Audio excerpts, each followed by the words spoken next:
Decide Chile by Anholster Labs está conformado por un grupo de profesionales comprometidos que a través de su expertise tecnológico entregan análisis y contexto como un beneficio directo a la comunidad en procesos electorales.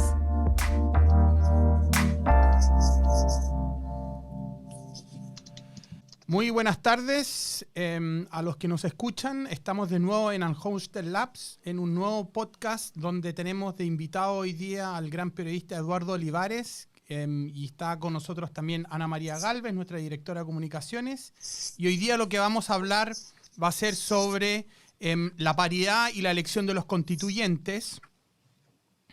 Y nos acompaña, como yo les dije, Eduardo Olivares, que es editor general de Radio Pauta.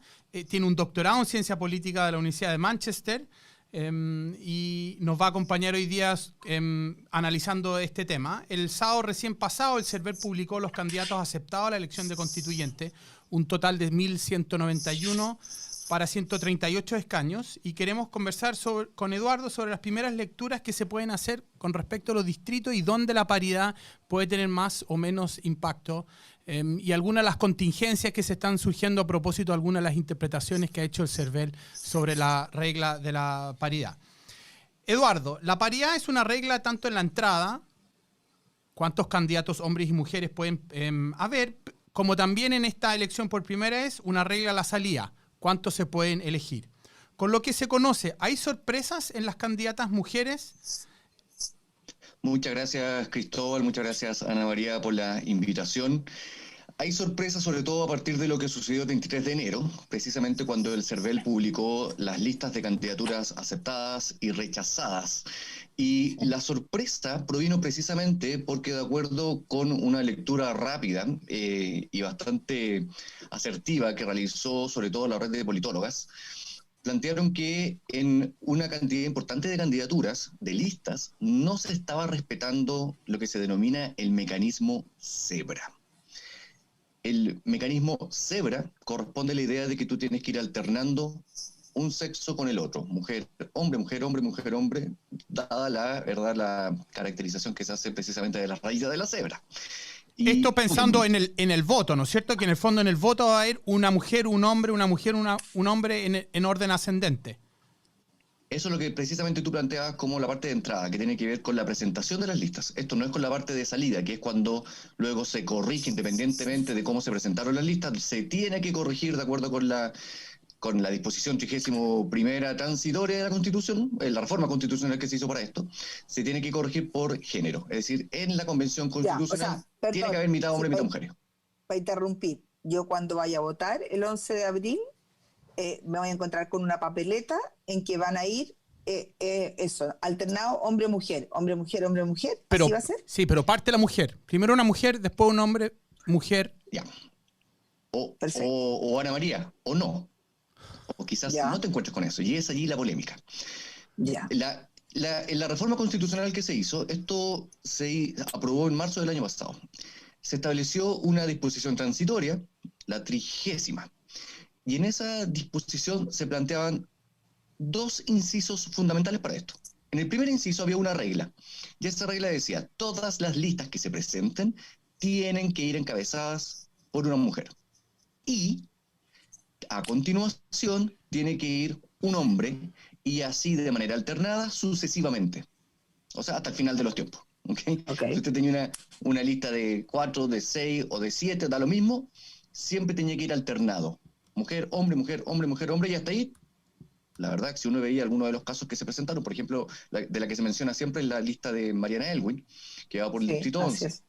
Bueno, ella lo que hizo fue ponerse ella como cabeza de esa lista.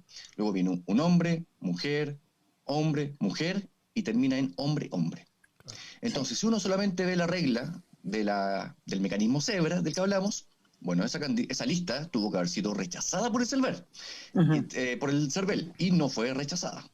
Ya. Y eso es por la interpretación que dio el CERVEL, que es ahí donde está el punto de discusión y es lo que en el fondo ha generado polémica. Y la polémica está precisamente porque el CERVEL dice: sí, eso es correcto, efectivamente no pareciera cumplir la regla 1, pero resulta que hay una regla 2.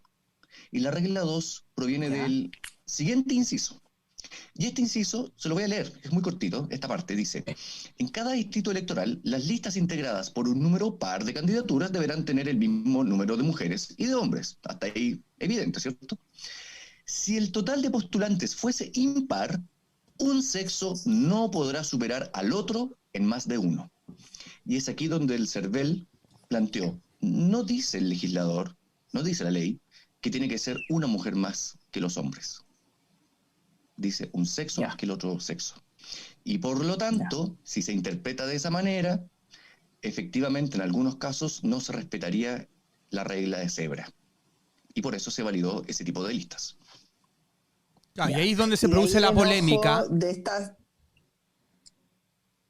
Claro, ahí viene la polémica. Las politólogas reclamaron porque plantearon que durante toda la discusión legislativa siempre estuvo pensado que hubiese, si no paridad, como sería en una lista, ¿verdad?, con una cantidad par de candidatos, siempre debido a la interpretación de la primera regla para que fuera armónica con la segunda, tenía que necesariamente haber una mujer más. Así lo dicen con todas sus letras, es parte del reclamo que hicieron ese día, y luego además se ha formalizado por medio de un oficio que, por ejemplo, han mandado una serie de diputadas de distintas tendencias políticas al CERVEL, al que le han pedido que primero reinterprete esta norma y luego que aquellas listas que no se ajustaron a la regla de la cebra se les dé un tiempo para ajustarse. O sea, porque si el CERVEL dijera, bueno, ya saben que ustedes tienen razón, se caerían más de 30 listas. Más de 30 listas quedarían invalidadas solamente por este nuevo criterio.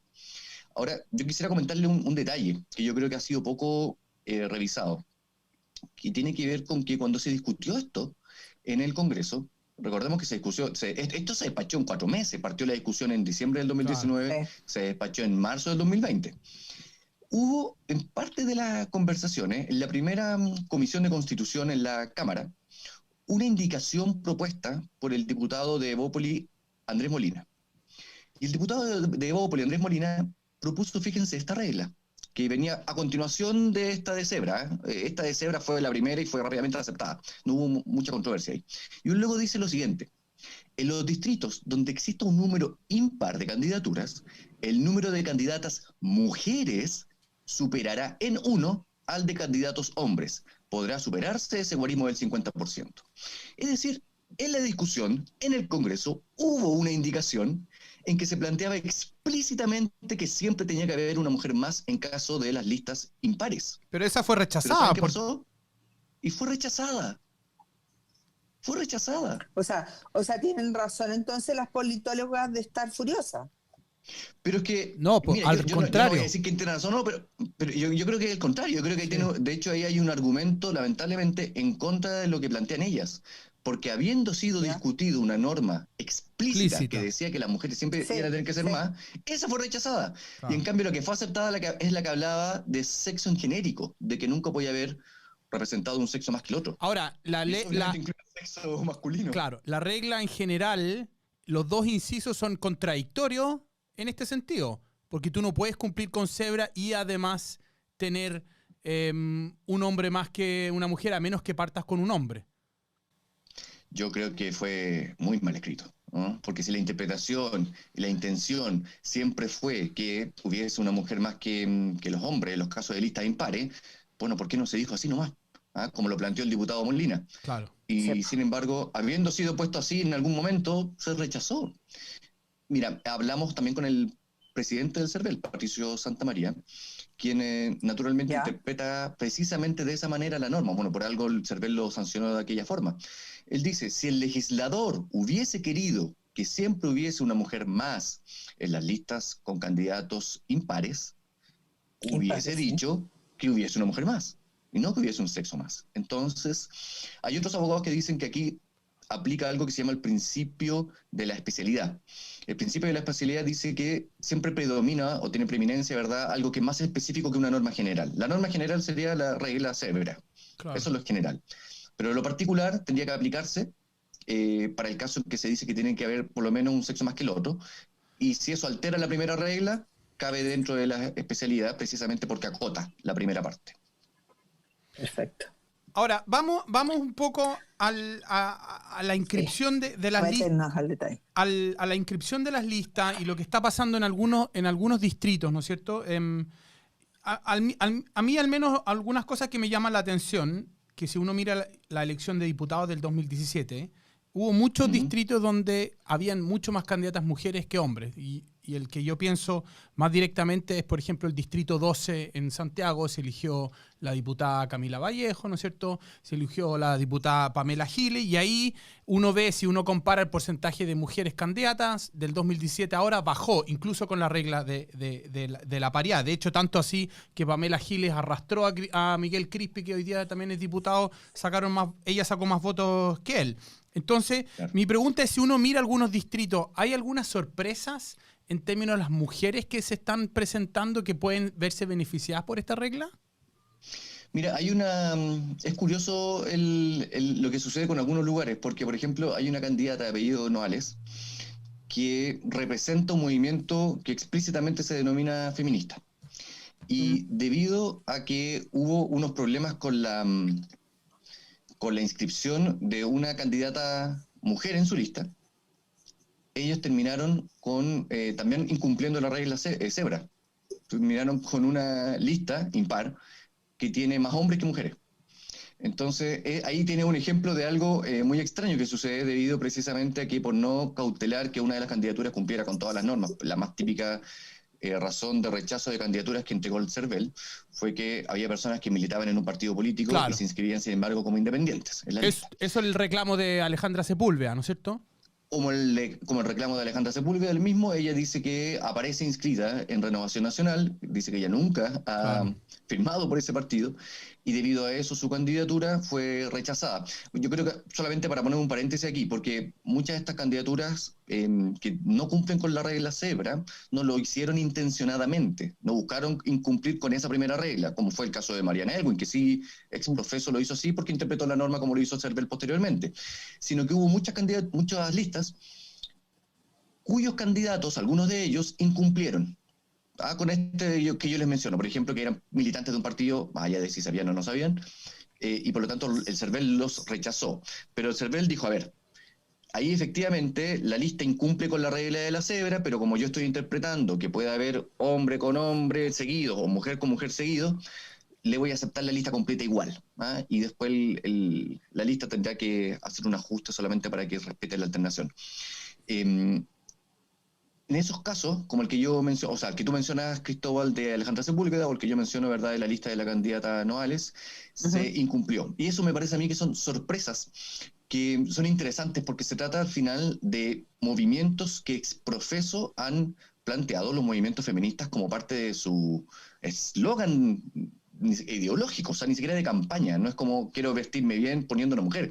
Ellas, ex profeso, han planteado el movimiento feminista como parte elemental de sus propuestas. En el caso de Alejandra Sepúlveda en particular, ella es la directora ejecutiva de Comunidad Mujer, o sea, no puede ser más feminista que eso. Y Noales también lleva adelante este movimiento. Vamos a la regla misma de paridad para explicárselo a los que nos escuchan, ¿no es cierto?, en este podcast. Y la regla, yo voy a dar una primera explicación. Imaginémonos un distrito donde se eligen cinco escaños, 5 personas, ¿no es cierto? Y para hacerlo más fácil todavía, imaginémonos que en la regla de la elección de diputados, la regla Dion, ¿no es cierto?, se eligen 5 hombres, ¿no es cierto? Entonces, lo que el CERVEL dice que hay que hacer es que hay que ordenar estos 5 hombres que se eligen del menor al mayor, ¿no es cierto?, y menor en sentido el menor cantidad de votos, y el hombre en menor cantidad de votos reemplazarlo por la mujer del mismo partido, si es que hubiera, o de la misma lista, para cumplir la regla de la paridad. Si la regla de la paridad, entonces en este caso yo tengo 5 hombres, imaginemos que son todos del partido A, ¿no es cierto?, de la lista A, tomo el último hombre y lo reemplazo por la mujer más votada de ese partido, de esa lista.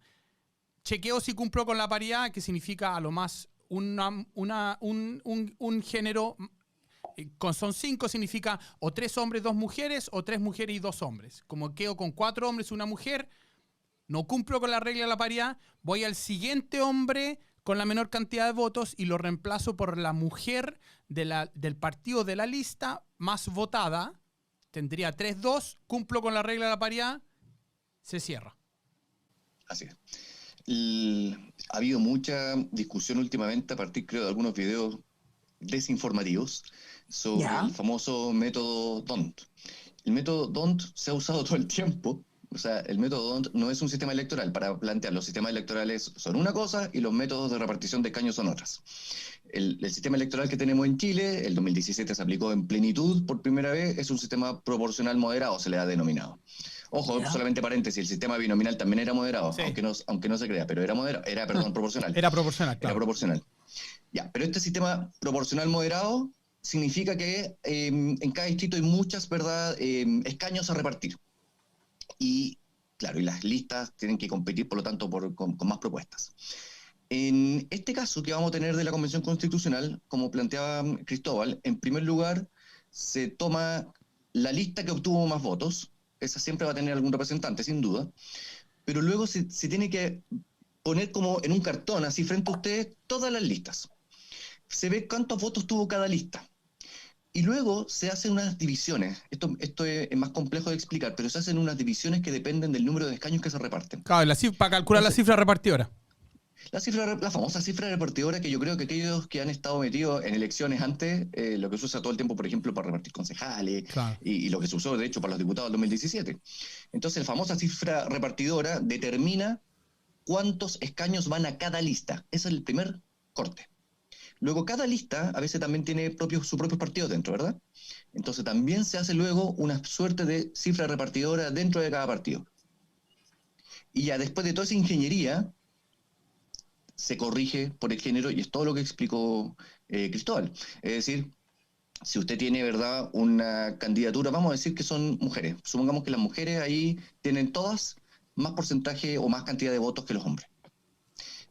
Bueno, en esos casos, en condiciones sin corrección de paridad, todas esas mujeres, esas 5 candidatas finales, después de hacer todo lo que dijimos del DONT, podrían ir a la Convención Constitucional.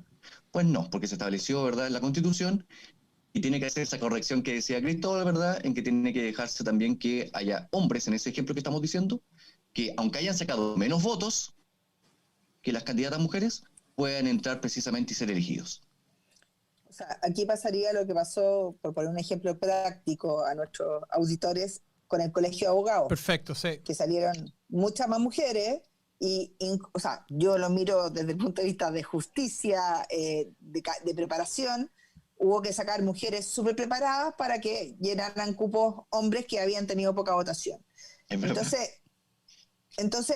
eso si uno lo lee desde el punto de vista de la ignorancia, que es la mía, no la de experto de ustedes, uno dice, bueno, esta cuestión, a ver, no estamos eligiendo a los mejores. Bueno, sí, pero por otro lado las reglas a veces determinan que hay estas cifras repartidoras que para muchas personas, como es a veces más difícil de explicar, les parece casi intrínsecamente injusta. Sí. Entonces ustedes acuérdense del caso de la Marisela Santibáñez, que compitió alguna vez y pese a que sacó más votación que otras personas de similar tendencia ideológica, no resultó electa en sus primeras campañas parlamentarias, ¿se acuerdan? O municipales incluso. Y es porque el método funciona sobre todo porque premia listas a Ana María. Y eso yo creo que es muy bueno tal vez destacarlo. Aquí en la Convención Constitucional y en general en todas las elecciones, tal vez con menor medida en las municipales, lo que se supone que uno está eligiendo son maneras de ver el mundo. Sí. Queremos tener a personas que representen una cierta ideología, que es la manera de ver el mundo. Entonces, una lista en general, uno supone que va a estar integrada por personas que miran el mundo más o menos parecido. Por algo se agruparon, ¿cierto?, en un solo pacto. Y entre esas personas buscan que usted como votante se defina por esa mirada del mundo. En Chile tenemos algo muy curioso, ¿cierto? En Chile es bastante sui generis en muchas cosas, y es que tenemos las denominadas listas abiertas, ¿sí? Uno vota por la persona, pero usted va a otros países y usted vota por la lista, y es el partido o el movimiento el que elige el orden, y a usted, le guste o no le guste, vota por la lista y con el orden que le dijeron, ¿ya? Pero acá no, nosotros decimos, no, yo quiero votar por la persona, pero si esa persona no sale, por distintos motivos, al menos usted como votante debe tener una cierta tranquilidad de que si bien usted votó por esa persona, bueno, eligieron al que estaba al lado y representa más o menos lo mismo, porque por algo van como compañeros de lista. Y ahí entra la figura de los independientes. ¿Qué pasa con los independientes? Claro, hubo toda una polémica a propósito del ejemplo que estaba dando Eduardo, ¿no es cierto?, del Distrito 10, con la inscripción de la candidata Teresa Marinovich, ¿no es cierto?, y que la compañera de lista de otro partido, de otro subpacto en esa lista de Vamos Chile, ¿no es cierto?, Silvia Izaguirre, en un momento dado dijo, yo me quiero bajar de esta lista porque no quiero ir en la misma lista que Tere Marinovich, porque representamos cosas distintas. Al final no podía ella salirse de la lista, ¿no es cierto? Y va a ir a la elección. Pero si miramos el Distrito 10, ¿no es cierto? Ahí en el Distrito 10 hay hartos candidatos conocidos que probablemente tienen una alta chance de salir. Está el exministro Monkeberg, está el exministro Blumel, ¿no es cierto? Y es probable que en ese distrito, sin paridad, se elijan más hombres que mujeres. Y por lo tanto, Sí. si yo corrijo por la paridad, lo que me dice el CERVEL es que toma el menor votado de la lista del género sobre representado, en este caso serían los hombres, y reemplázalo por la mujer más votada del mismo partido lista. Entonces, si yo miro el Distrito 10, podría pasar, si en un caso hipotético, Blumel es el menos votado de los hombres en ese distrito, sea reemplazado por una mujer de su misma de su mismo partido lista para cumplir con la regla de la paridad. Pongo el ejemplo de Blumel, puede ser cualquiera otro de ese distrito. No estoy diciendo que él vaya a ser el votante marginal.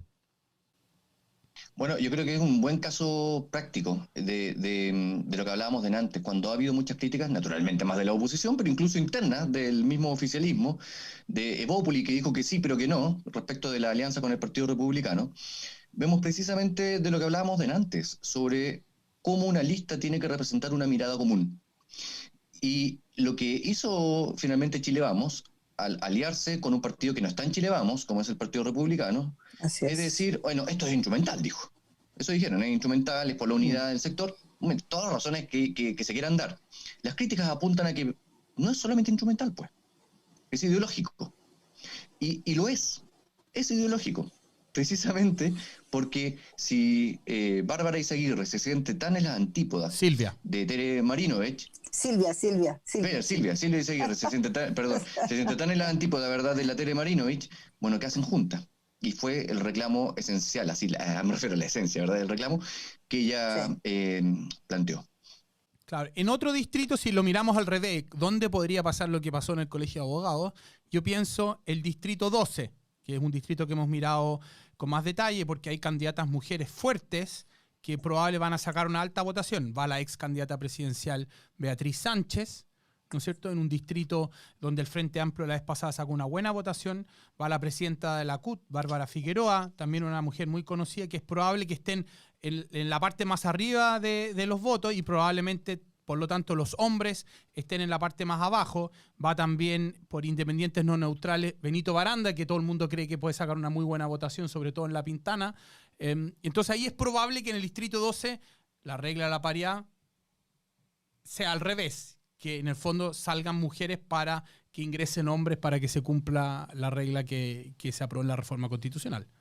Oye, ahí es donde está la doctora Cordero, ¿no? También. ¿También? También. Ya, También. va por la UDI como independiente pro UDI o algo por el estilo. Sí, Claro, sí, entonces así ahí hay 3 candidatas mujeres per se ya, que son fuertes, que uno creería que van a sacar una buena votación. Vamos a verlo el día Claro, de la porque elección. además, como diría Eduardo, representan a esas distintas miradas y que acercan a públicos diversos. Sí, podría suceder eso, claro, van candidatas mujeres fuertes y tienen la rastra además del conocimiento que entrega la diputada Vallejo también en el sector. Efectivamente puede ser una disputa muy interesante donde tengamos tantas candidaturas mujeres que saquen mayoría y sin embargo probablemente ustedes y todos en general los medios también vamos a estar destacando como en el Distrito 12, pese que había para escoger determinada cantidad de mujeres. ¿Cuántas reparte, perdón? Creo que 7. Cristóbal. Creo que 7. 7. Ya, entonces supongamos que hubiera correspondido que 5 hubiesen sido mujeres, de pronto las mujeres van a tener que cederle, no sé, a Shaya Gosín, por decirte un nombre que es también medio conocido, Claro, o al hijo del senador Osandón, creo que está también ahí. También va. Sí. Ahí está el actor Bastián Bodenhofer, por el Partido Comunista como independiente. Entonces, Va la Imagino que hija podrían... de la Nona Osandón en esa misma lista también. Bueno, entonces ahí podría verse ese caso, claro, paradójico, paradójico que menciona Cristóbal. Es interesante ese distrito. Va a ser efectivamente, como para seguir interesante. viéndolo con atención. Va a ser interesante la comparación en distritos donde hombres van a salir para que entren mujeres por la regla de la paridad. Pienso en el distrito 10, ¿no es cierto? Versus distritos como el 12, donde mujeres pueden salir para que ingresen hombres en la paridad, en el sentido de que, claro, uno puede decir en el distrito 12 había mujeres más competitivas que en el distrito 10, pero yo creo que también refleja un poco las preferencias, yo pienso, ¿no es cierto?, de los electores también, que quizás han tenido, yo pienso en el distrito 12, como tú bien decías, fue elegida Camila Vallejo en 2017, han habido candidatas mujeres fuertes, ese fue el distrito donde antes, cuando era todavía binominal, estaba Lili Pérez, Mariana Elwin fue diputada por la Florida, ¿no es cierto? Entonces es un distrito donde se han elegido mujeres importantes en el pasado, que de alguna manera genera una cierta cultura. En el 10 también, Carola Toá fue diputada, ¿no es cierto?, por Santiago cuando era sistema binominal todavía. Oye, ¿cómo verías una hipótesis de esta manera, Cristóbal, Ana María? Que en el distrito 10 en particular, que se ha hecho famoso sobre todo porque pareciera que todo el mundo quería ser candidato por ese lugar. Así es. Toda la carne de la parrilla ahí.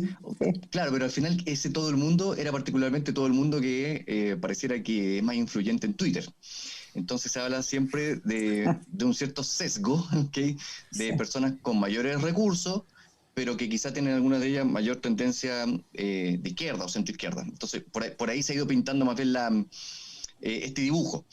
Entonces, ¿qué tal ocurriría si efectivamente en el 10, porque Cristóbal habla de que en el 10 es posible que salga mucho hombre y que ellos terminen cediendo el puesto a las mujeres, pero qué pasa con la hipótesis contraria?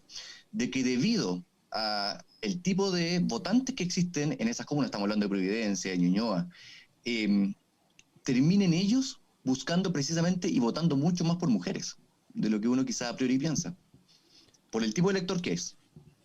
¿Cómo? A ver, me perdí. Tú dices que en distritos como el 10, la gente... El distrito como el 10, que tengamos votantes más progres. Sí. Más progres, claro. ¿Ya? Y como buen progre, va a tender a votar mucho más por mujeres. Ah, entonces tú dices que puede pasar lo contrario, que pueda pasar lo contrario. Que en el fondo hombres terminen sean reemplazados por mujeres, mujeres reemplazados por hombres para cumplir con la paridad. Yo creo que eso va a ser súper, súper interesante mirar. Nosotros hemos mirado harto el efecto que va a generar la lista de independientes no neutrales en ese distrito. Porque está liderada por Patricia Polich, ¿no es cierto? Muy conocida, aparece en la tele, no tuvo problemas en juntar las firmas, ¿no es cierto? O sea, fue la que más juntó firmas. Claro, o sea, de partida ya lleva a toda esa gente a votar. Claro, y ella puede arrastrar la lista. Yo creo que tiene una alta posibilidad de salir elegida. Algunos incluso dicen que podría arrastrar a alguien en su lista. Entonces ahí pocos candidatos pueden arrastrar el mundo más progresista que tú mencionabas, Eduardo, y cambiar la configuración política de ese distrito. Mira, ahí, por ejemplo, está Emilia Schneider también, que es de Comunes, que es muy conocida. Sí. Laura Albornoz, que probablemente una de las figuras PC más conocidas que van ahora en competencia. Está la Patricia Polich, como dices tú. Está Macarena Lobos, ex subsecretaria de Hacienda. Está también...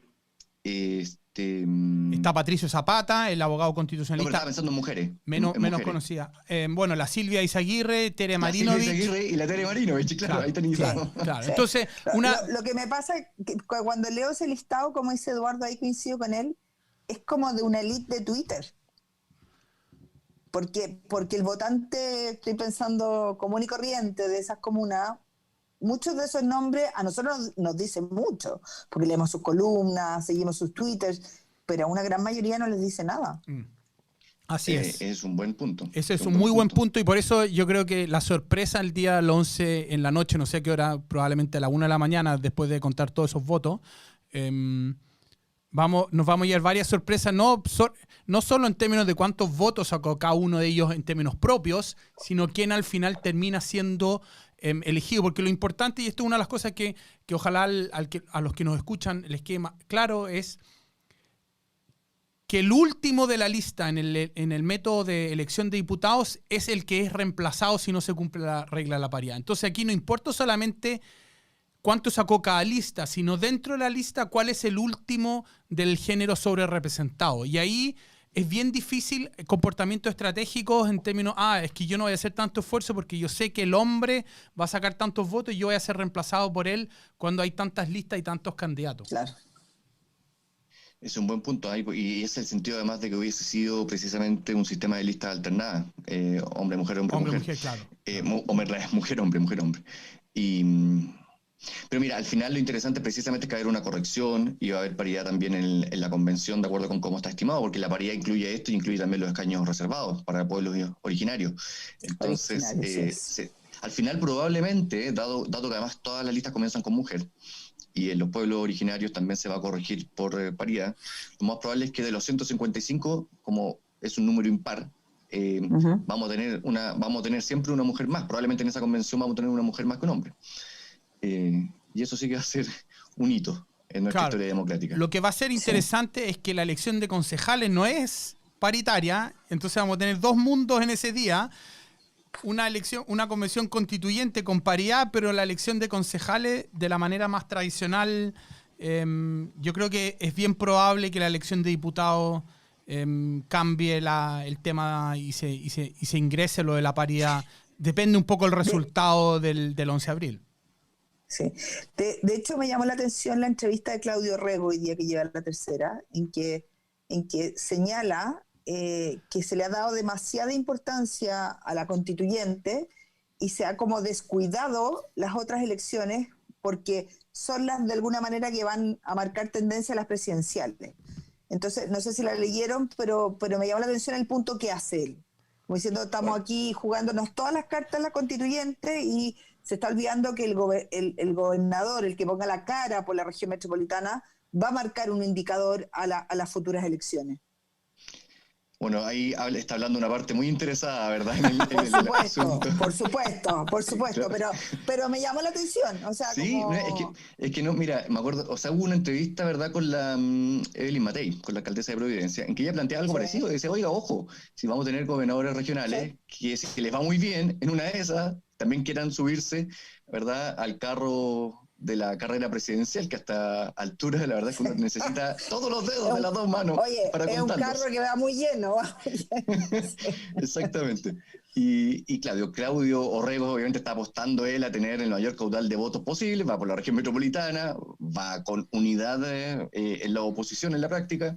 Entonces, si él llega a conseguir, por ejemplo, más votos que los que consiguió Jimena Rincón en la primaria de la democracia cristiana, podría, ¿verdad?, levantar los ojitos, las cejas y decir, oye, yo aquí soy potente y finalmente todos sabemos que el cargo de gobernador regional va a ser un muy lindo cargo accesorio. Entonces, en una de esas, estoy disponible para una aventura más. Tú sabes cómo hablan los políticos, siempre están disponibles, ¿o no, Cristóbal? Sí, pero yo lo miro del otro lado. A ver. Yo, y creo que lo hemos conversado antes, al menos con la Ana María, es, ¿qué pasa si en la elección de los constituyentes, que yo creo que es la elección más importante de ese día, los independientes, todas las listas, distintas listas sumadas, saquen el 10%? ¿Qué impacto tiene eso en la elección presidencial más directa? Yo creo que va a cambiar el cuadro político en términos de que algunos independientes se van a entusiasmar. Yo pienso, por nombrar uno, los independientes por Chile o los independientes no neutrales. Si les va bien, se les va. Claro, ellos dicen, estamos solo para la constituyente, pero si sacan un muy buen resultado, va a ser muy difícil parar el cuento ahí. Más aún si muchas de las figuras de los independientes son mujeres. En este tema de la paridad ya tenemos dos precandidatas presidenciales mujeres, ¿no es cierto? Yo creo que el cuadro se va a poner más competitivo y alguna gente va a empezar a decir, quizás voy a ir a la elección digo como grupo, porque los que salgan elegidas no pueden por las inhabilidades. Eso, y solamente hacer ese comentario, pero como grupo, pero qué interesante, porque es un grupo además informe. Porque claro, son independientes, pero vamos desde la extrema izquierda hasta la extrema derecha en esos independientes. Entonces, mira, yo he hablado, hemos reportado el tema además de los independientes no neutrales, y en la práctica, fíjate que al menos desde el punto de vista de la secuenciación genómica para elegir candidatos, se han comportado como partidos políticos. Sí. Y es que no tiene es que no puede ser de otra manera. Claro. Precisamente. No puede ser de otra manera. Sí. Y sin embargo, yo soy un febril partidario de los partidos políticos. Porque los partidos políticos, evidentemente, tienen un momento indispensable, el más importante, durante estos periodos de elecciones. Pero los partidos políticos, además, se supone que tienen un domicilio político conocido. Y yo quisiera solamente relevar que en Chile tenemos un sistema de partidos políticos en muchos sentidos muy débil. Y yo creo que no voy a ser yo el que va a levantar la piedra para darme cuenta, tengo una piedra de mi hijo aquí metido, no sé por qué, levantar la piedra para darme cuenta cuáles son, porque todos los vemos y están a vista y paciencia de todo el mundo. Pero tienen un elemento que, como vivimos con nuestra historia y no salimos de acá, es muy destacable. Yo solamente quisiera compararlo con el sistema de partidos políticos, y muy breve además, peruano. En Perú, Ya, interesante. en Perú, si tú eres votante y te dicen un partido político X, tú eres incapaz, en la práctica, de establecer dónde está ese partido en un espectro ideológico, izquierda, centro o derecha. En cambio, aquí si paramos en la calle, cualquier persona, más allá de que no crea en los partidos políticos, Sí. tú le dices, ¿dónde está la UDI? Nadie te va a decir que está a la izquierda. No. Primero Claro. porque saben cuál es la UDI. Sí. Para nosotros es baladí. Pero en Perú y en otras partes los partidos políticos emergen de pronto y nadie sabe cuál es el partido. Claro. Saben cuál es la UDI, cuál es el Partido Socialista. ¿Dónde está el Partido Político, el Partido Socialista? Salvo que alguien juega el sarcasmo, va a decir en la izquierda. Entonces, eso, que es tan obvio para los chilenos, es muy importante. Y eso hace que tener partidos políticos de la manera en que los tenemos en Chile sea un capital valioso, que no siempre se le aprecia de la manera en que deberíamos. Estoy de acuerdo. Es decir, O sea, ¿a ti te genera ruido el tema de los independientes? ¿No te gusta, Eduardo?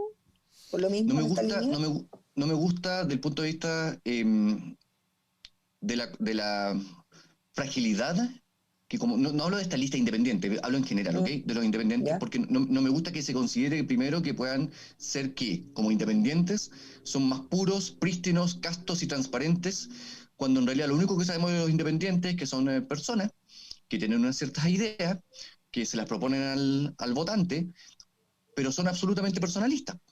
Es decir, ellas no le responden a nadie, salvo a sí mismas. En un partido político, tú tienes que responderle a una orgánica. Dije ya, con lo bueno y con lo malo, pero tienes que responderle a alguien. Estás en un domicilio. Y cuando eso no sucede, al final tenemos, ¿verdad?, diputados y políticos en general que renuncian al partido político, ya, pero esa es otra historia. Pero en un independiente, tú no sabes. Y entonces tienes a personas, candidatos independientes, que son figuras de la televisión, y que las personas lo único que conocen de ellas es que son figuras de la televisión. Pero, ver, rascas un poquito, te metes un poquito, y no digo que no tengan fondo, no estoy diciendo eso, ya no estoy diciendo que no sean inteligentes, que no sean capaces, no estoy diciendo nada de eso. Simplemente hablo respecto de que hay una incógnita respecto del domicilio político en el que están. Y es que el ser independiente, eso no te lo entrega. Y por último, ser independiente no significa nada desde el punto de vista de tu pensamiento ideológico, porque puedes ser un independiente que desconfía hasta del Partido Comunista y quiere estar más a la izquierda del Partido Comunista, o que desconfía de José Antonio Kast y está más a la derecha de José Antonio Kast, y en la papeleta tú vas a ver a los dos como independientes. Claro. Yo creo que el tema de los independientes es algo que vamos a tocar en alguno de nuestros próximos podcasts. Estamos llegando ya al final de este tema sobre la paridad. Yo no sé si, Eduardo, quieres decir algo más para cerrar esto, o Ana María. No, a mí me deja pensando muchas cosas, así que primero que nada muy agradecido, Eduardo, y de que nos haya ayudado, por lo menos a los más legos, a entender un poquito más todo esto que hay detrás de la paridad. No sé, ¿qué te gustaría agregar, Eduardo? Solamente plantearía como dato que el CERVEL está revisando estos reclamos, ¿verdad?, de las diputadas y de otros movimientos. ¿Hasta cuándo tiene hasta cuándo tiene plazo para contestar? Se supone que ahora están ante el TRICEL, ante el Tribunal Electoral. Porque vencía ayer o anteayer, creo, ¿no? Exactamente, ayer. Y entonces, eso es un mundo, la verdad, asombrosamente sin límites. Entonces, pues, las decisiones del Tribunal Electoral solamente las conoce el Tribunal Electoral, Cristóbal, hasta donde yo entiendo. Pero me imagino yo que comprenderán que la cuestión es urgente, sí. Y uno esperaría que si, por ejemplo, el CERVEL puede responder ante rechazos de candidatura y tiene 8 días para eso, el Tricel se moverá en algún criterio parecido. Perfecto, estaremos atentos a eso. Bueno, muchas gracias Ana María Eduardo por participar hoy día en el podcast de Unhosted Labs. Nos vemos para una próxima. Chao. Adiós, gracias. Bienvenidos a Decide Chile, by Unholster Labs, la primera plataforma de inteligencia electoral del país, cuyo objetivo es cuidar nuestra democracia con información transparente y objetiva en nuestros procesos electorales.